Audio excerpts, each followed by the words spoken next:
The sequence begins with the numbers 1, 1, 2, 3, 5, 8, 13, 21, 34, and continues indefinitely. Each number is obtained by adding the last two digits together. If we were to take a perfect or golden rectangle, break it down into smaller squares based on Fibonacci's sequence, and divide each with an arc, the patterns begin to take shape. We begin to see Fibonacci's spiral. The spiral in and of itself is insignificant. Its importance is revealed in where we find it. Take for example the sunflower. The display of its florets are in perfect spirals of 55, 34, and 21, the sequence of Fibonacci. The fruitlets of the pineapple create this same spiral based on the sequence. The pine cone does the same.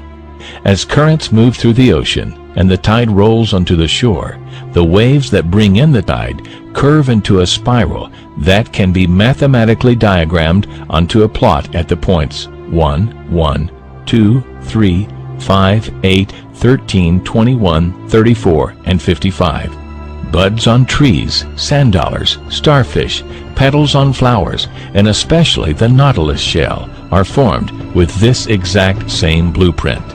With each segment of growth, the nautilus adds to itself one more value on Fibonacci's scale. This blueprint can be seen around us on a small scale every day, but the greatest example of all is directly above our heads. At an average of 100,000 light years across, even the spiral of the galaxies above us are formed with the exact design that the tiny shell is formed.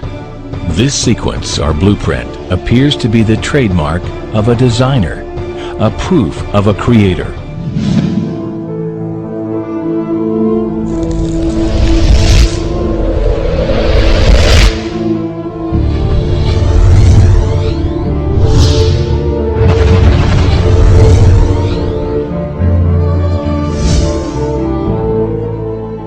You speak about God.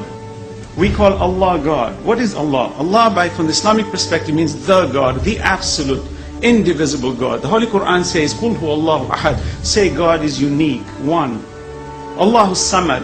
God is independent. Nothing depends. He depends on nothing. Everything depends on Him.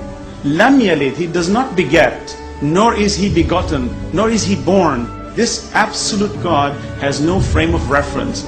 Frame of reference implies something that is bound within time, matter, and space. The problem with these arguments is we keep constantly debating on the issue of bringing God to the relative world. The relative world cannot exist without an absolute creator, and that's the argument. You keep arguing on the issue of God in the relative sense. God is not transient. He is the necessary existent. We are the transient existent.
And absolute cannot be defined, but we understand it indirectly, for this relative universe can never exist without an absolute creator.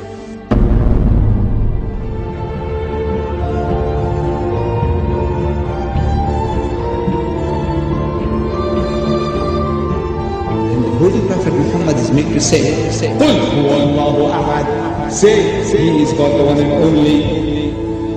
He said, Ahad, one and only. Jesus said, Echad, meaning one and only. Moses said, Echad, meaning one and only. What is the difference?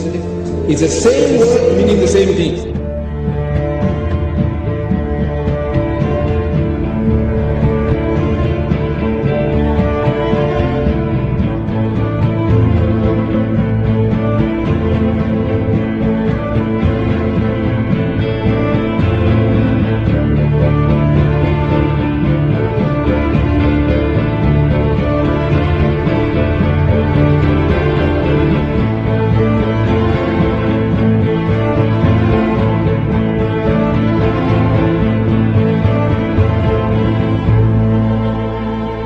Muhammad could not have known these facts about human development in the 7th century because most of them were not discovered until the 20th century.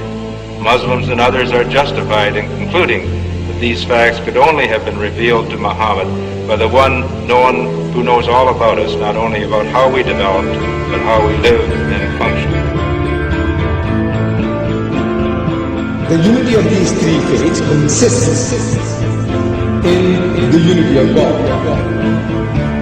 You see, in the fundamentals of the teachings of Moses, Jesus, and Muhammad, there is not an iota of difference.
But I have left you a book, revealed by God, the Quran, which is light and guidance.